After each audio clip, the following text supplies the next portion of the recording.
पहला प्रश्न है कि गोबर गणेश यह किस समास का उदाहरण है? तो तत्पुरुष कर्ण तत्पुरुष का, ऑप्शन नंबर सी। दूसरा प्रश्न है कि जिस समास में प्रथम पद संख्यावाची तथा अंतिम पद संज्ञा हो वह क्या है?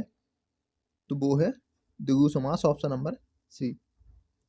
अरविंद शब्द का पर्यायवाची शब्द बताना है, तो वो है कमल, ऑप्शन नंबर सी। विरासत का पर्यायवाची क्या होगा? तो दाय, ऑप्शन नंबर सी। उदात्त का विलोमार्थी शब्द कौन सा होगा इनमें से? तो अनुदात्त, ऑप्शन नंबर सी। दिए गए विकल्पों में से कौन सा विकल्प अपकर्ष का विरुद्धार्थी शब्द दर्शाता है? तो वो है उत्कर्ष, ऑप्शन नंबर बी। चना का तत्सम रूप क्या होगा? तो चणक, ऑप्शन नंबर ए। आभ्यंतर का तद्भव रूप क्या होगा? तो वो होगा भीतर, ऑप्शन नंबर बी। अगला प्रश्न है कि अनवीक्षा का संधि विच्छेद शब्द इनमें से कौन सा होगा संधि विच्छेद? तो वो होगा अनुधन इच्छा, ऑप्शन नंबर सी। उड्डयन के संधि विच्छेद का सही विकल्प इनमें से कौन सा होगा?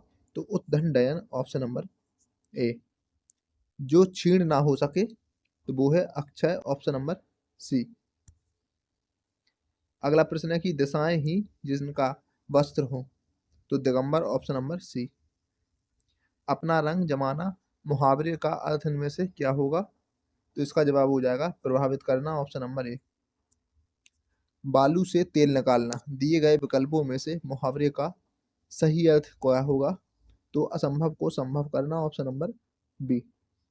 अगला प्रश्न है कि निम्नलिखित वाक्यों में से अशुद्ध वाक्य का चयन करना है इसमें, तो वो है मैंने आपके लिए शहर से अच्छी होटल से खाना मंगवाया है, ऑप्शन नंबर ए ही इसका जवाब हो जाएगा। अगला प्रश्न है कि निम्नलिखित में से शुद्ध वाक्य कौन सा है? तो देश पंडित नेहरू का सदा आभारी रहेगा, ऑप्शन नंबर ए। स्त्रीलिंग शब्द अलग कीजिए, तो वो है हरकत, ऑप्शन नंबर बी। बाकी हुलास, हमला, हवाला ये तीनों पुल्लिंग शब्द हैं। टिड्डी शब्द का बहुवचन क्या होगा? तो टिड्डी दल, ऑप्शन नंबर ए। राम सीता से सुंदर है इस वाक्य में कौन सा कारक है? तो अपादान कारक, ऑप्शन नंबर बी। एक की वर्तनी शुद्ध है इनमें से एक की वर्तनी शुद्ध है, तो वो है उन्नयन, ऑप्शन नंबर बी। निम्नलिखित में से शुद्ध वर्तनी वाला शब्द कौन सा होगा? तो हिरण्यकशिपु, ऑप्शन नंबर बी। अगला प्रश्न है कि निम्नलिखित में से किस शब्द का संबंध सूर्य से नहीं है? तो वो हो जाएगा ज्योत्सना, ऑप्शन नंबर सी। बाकी उदय, अस्त और तेज इन तीनों का संबंध सूर्य से है। अगला प्रश्न है कि किसके शासनकाल में इब्न बतूता भारत आया था? तो इसका जवाब है मोहम्मद बिन तुगलक, ऑप्शन नंबर बी। अगला प्रश्न है कि 1917 का डैश सत्याग्रह महात्मा गांधी का पहला सत्याग्रह था और भारतीय स्वतंत्रता आंदोलन में एक बड़ा विद्रोह था, तो चंपारण सत्याग्रह, ऑप्शन नंबर डी। अगला प्रश्न है कि साइमन कमीशन का विरोध करते हुए पुलिस हमले के कारण किस राष्ट्रवादी नेता की मृत्यु हो गई थी? तो वो थे लाला लाजपत राय, ऑप्शन नंबर सी। निम्नलिखित में से किसने बंगाल के विभाजन के विरोध में हुए आंदोलन का नेतृत्व किया था? तो सुरेंद्र नाथ बनर्जी, ऑप्शन नंबर एक। अगला प्रश्न है कि निम्नलिखित को सुमेलित कीजिए और नीचे दिए गए कूट का प्रयोग कर सही उत्तर चुनिए। तो हिंदू, तो इसका संबंध होगा सनातनी और आर्य समाज। मुसलमान का संबंध होगा सिया और सुन्नी। सिख का संबंध होगा निरंकारी और नामधारी। ईसाई का संबंध होगा कैथोलिक और प्रोटेस्टेंट। अगला प्रश्न है कि भारत का मानक समय मेरिडियन कौन सा है? तो वो है 82.5 डिग्री पूर्वी देशांतर। निम्नलिखित में से कौन सा युग्म सुमेलित नहीं है? तो इसका जवाब हो जाएगा पहला कावेरी नदी मैसूर का पठार। बाकी ताप्ती नदी बैतूल का पठार, सोन नदी पेंड्रा का पठार और गोदावरी नदी त्र्यंबक का पठार, ये तीनों सही सुमेलित हैं। भारत का हिमाद्री स्टेशन स्थित है, तो ये है आर्कटिक में, ऑप्शन नंबर ए। अगला प्रश्न है कि निम्नलिखित में से कौन सा पीत क्रांति से संबंधित है? तो वो है तिलहन उत्पादन, ऑप्शन नंबर डी। निम्नलिखित में से कौन सी नदी विषुवत रेखा को 2 बार पार करती है? तो वो है कांगो नदी, ऑप्शन नंबर सी। किस सामाजिक सुधारक और राजनेता को प्यार से बाबा साहेब कहा जाता है? तो अंबेडकर, ऑप्शन नंबर सी। भारतीय राज्यों में मुद्रा बिल होने के लिए एक बिल को कौन प्रमाणित करता है? तो इसका जवाब है राज्य विधानसभा का अध्यक्ष, ऑप्शन नंबर ए। किसानों को लाभ पहुंचाने के लिए प्रधानमंत्री डैश बीमा योजना शुरू की गई थी? तो प्रधानमंत्री फसल बीमा योजना, ऑप्शन नंबर सी। अवमूल्यन का अर्थ क्या है? तो अन्य देशों की मुद्रा की तुलना में घरेलू मुद्रा का मूल्य कम करना, ऑप्शन नंबर सी।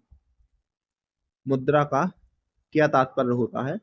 तो मूल्य का मापक, ऑप्शन नंबर ए। नीचे दिए गए राज्यों में महिला साक्षरता दर कहाँ सबसे कम है? तो वो है बिहार में। निम्नलिखित में से किससे सर्वाधिक ऊर्जा होती है? तो नीला प्रकाश, ऑप्शन नंबर बी। नदी का बहता हुआ जल किस प्रकार का ऊर्जा संवहन करता है? तो गतिज ऊर्जा, ऑप्शन नंबर डी। अग्नि दुर्घटना में क्या अधिक तपिश पैदा करता है? तो पॉलीमर, ऑप्शन नंबर बी। अगला प्रश्न है कि दूध को दही के रूप में खट्टा करना इसका एक उदाहरण है? तो किण्वन का, ऑप्शन नंबर सी। निम्नलिखित में से कौन सा स्त्रीलिंग हार्मोन है? तो वो है estrogen, option number A. Input devices का उदाहरण क्या है? तो माउस, ट्रैकबॉल और जॉयस्टिक, ऑप्शन डी इनमें से सभी। अगला प्रश्न है कि धान में भूसी का प्रतिशत अनुमानतः कितना होता है? तो 20%, ऑप्शन नंबर सी। भारत में कुल सिंचित क्षेत्र क्या है? तो वो है 55%। फसल कटाई परीक्षण किस लिए किए जाते हैं? तो उपज का अनुमान लगाने के लिए। ग्रामीण भारत में सर्प की कौन सी प्रजाति सबसे अधिक संकटापन्न है? तो वो है Russell viper, option number D. कच्चे फलों को पकाने के लिए कौन सी गैस प्रयोग में लाई जाती है? तो वो है एथीन, ऑप्शन नंबर डी। अगला प्रश्न है कि SGSY का पूर्ण रूप क्या है? तो स्वर्ण जयंती ग्राम स्वरोजगार योजना। डैश सुल्तानपुर में सामाजिक वानिकी योजना की कुशल कार्यप्रणाली के लिए केंद्रीकृत डाटाबेस की समस्या का समाधान करने की पहल है?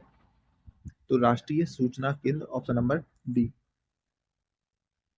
अगला प्रश्न है कि एक व्यक्ति के लिए पंचायत का सदस्य बनने के लिए न्यूनतम आयु सीमा क्या है? तो वो है 21 वर्ष।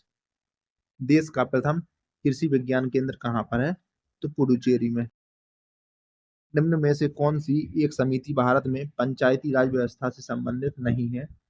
तो इसका जवाब है दिनेश गोस्वामी समिति। एक व्यक्ति पंचायत का चुनाव लड़ सकता है यदि उसने पूर्ण कर ली है 21 वर्ष की आयु, ऑप्शन नंबर सी। यदि पंचायत भंग होती है तो किस अवधि के अंदर निर्वाचन होंगे? तो 6 माह के अंदर, ऑप्शन नंबर सी। उत्तर प्रदेश में किसी नगर का मेयर नगर निगम का पदेन सदस्य होता है? नगर का प्राथमिक नागरिक होता है।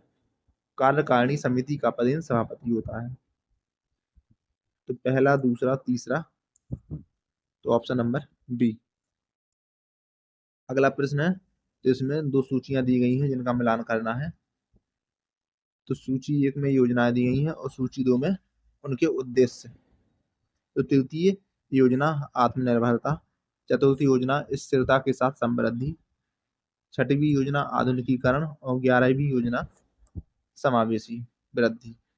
अगला प्रश्न है कि सामुदायिक विकास कार्यक्रम कब लागू किया गया था? 2 अक्टूबर 1952 को। अगला प्रश्न है कि भारत में हरित क्रांति के लिए ब्रेड बास्केट कहे जाने वाले राज्य कौन से थे? तो उत्तर प्रदेश, पंजाब, हरियाणा। मटर की पत्ती विहीन जाति कौन सी है? तो वो है Aparna, option number C. Pusa Sindhu Ganga एक प्रजाति है, तो यह है गेहूं की। भूमि विकास बैंक किसानों को ऋण उपलब्ध कराता है लंबी अवधि के लिए, ऑप्शन नंबर सी। अगला प्रश्न है प्रश्न संख्या 96, इनमें सूचियों का मिलान करना है। तो SGSY का संबंध होगा 1999 से, NFWP का संबंध है 2004 से, PMRY का संबंध है 1993 से, और नरेगा का संबंध है 2005 से। समन्वित ग्रामीण विकास कार्यक्रम कब शुरू हुआ था? तो 1980 में।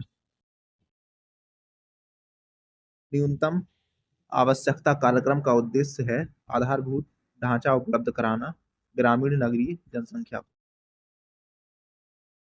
उत्तर प्रदेश में किसान मित्र योजना का आरंभ कब हुआ था? तो 18 जून 2001 को। उत्तर प्रदेश राज्य की महिला हेल्पलाइन की सुविधा किस फोन नंबर पर शुरू की गई? तो 1090, ऑप्शन नंबर डी।